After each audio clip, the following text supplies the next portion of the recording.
we're diving into a fascinating and honestly quite dense paper by S.C. Sayles called Protology, the First Principle of Reality, Jurisdiction, Ultimacy, and the Ontological Closure of Explanation. Wow, that title alone is a workout, right? So what's this paper about? At its heart, it tries to answer a really big question, maybe the biggest possible.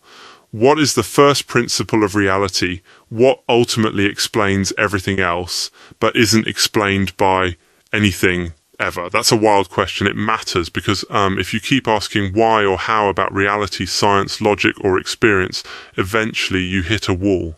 Something has to be first. Now, Sayles argues that how we answer that, explicitly or implicitly, shapes everything we believe, our reasoning, even our values. The paper introduces an idea it calls jurisdiction-centered metaphysics.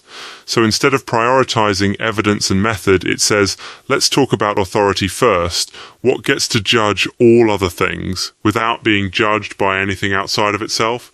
This is significant because, and I know this sounds a bit abstract, but Sayles claims that every worldview, even ones that say we don't know what's ultimate or nothing is ultimate, in practice treats something as the final authority. That something is your first principle, your jurisdiction, whether you see it or not.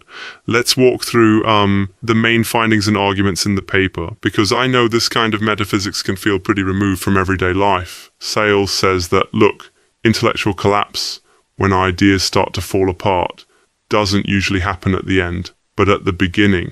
We make assumptions about what has jurisdiction, about what's allowed to explain. And those assumptions can make or break everything we try to understand afterwards. One huge argument from the paper is this: method isn't neutral. Sayles points out that every method, scientific, logical, philosophical, already presupposes something about what counts as evidence, reason, or explanation. Someone or something has to have jurisdiction, right? It's like before the game even starts, you've chosen who's refereeing, but maybe you didn't even notice. The paper then kind of systematically eliminates potential candidates for being first. Matter, logic, process, even nothingness, they all, according to Sayles, fail the test of being truly ultimate, because they either depend on something else or can't explain themselves. So, alright, what's left? Sayles lands on the idea that God, specifically as defined by divine aseity, meaning self-existence, not requiring anything else to exist, fulfills the requirements for an ultimate explanation. Only something utterly categorically distinct, not a being among beings, not even the biggest being, but the ground of being itself, can serve as that necessary stopping point for all explanation. If you don't have something like that, then explanations kind of just trail off into arbitrariness or infinite regress. Another central point, revelation. Here's a twist. Sayles doesn't just say revelation is a nice bonus for believers.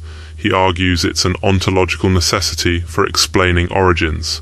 That means creatures, people like us, can't work out the ultimate source on our own from within reality because we're always already inside the thing we're trying to explain. So revelation isn't just helpful in this view, it's required if we're going to claim to know what's truly ultimate. And there's a warning shot at what Sayles calls the myth of neutrality.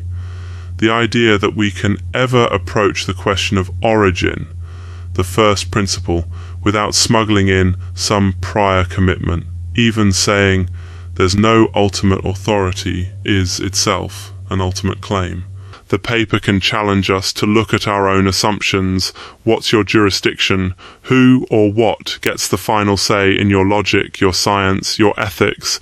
Simply recognizing that we all have these ultimate commitments can shake up how we approach everything else.